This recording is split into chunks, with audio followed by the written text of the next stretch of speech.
wage. So now when you think about football players and contract disputes like we've just been through, images of these guys probably come to mind.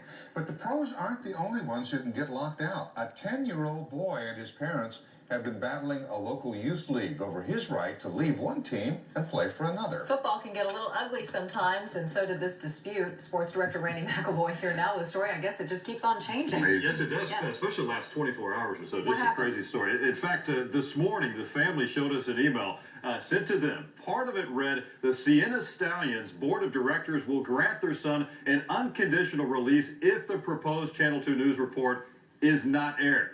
But the family wanted people to know what happened, so here's the story that started this whole thing. I said, Dad, I just want to hit someone. Just what you want to hear from an athlete playing defense. Ramona and Fred Nader were gearing up to cheer on son Cammie for another year. They didn't think twice about signing up with the Fort Bend Youth Football League. We were so happy to be under Willie Taylor.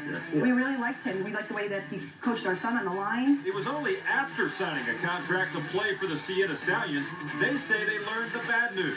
We weren't told that the coaching change happened that same afternoon. That piece of information set off a firestorm as the Naders tried to switch teams. There's not a policy or anything where we tell, we go and tell parents that, oh, this coach is here. Once the application is signed, says Sienna Stallions coach Larry Owens, the rules say a kid has to stick with that team. If we have everybody just want to just get out of their contract and leave, well, financially, you're going to put a burden on those teams and on the kids that's still there. Once you sign a contract with the Fort Bend Youth Football League, you're the property of that franchise. Does it sound weird that you're 10 years old and you feel like you're a property of somebody? Weird, like I'm their property.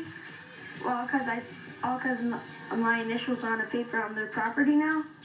I'm only 10 years old. What the Naders call a hostage situation, Coach Owens calls a life lesson.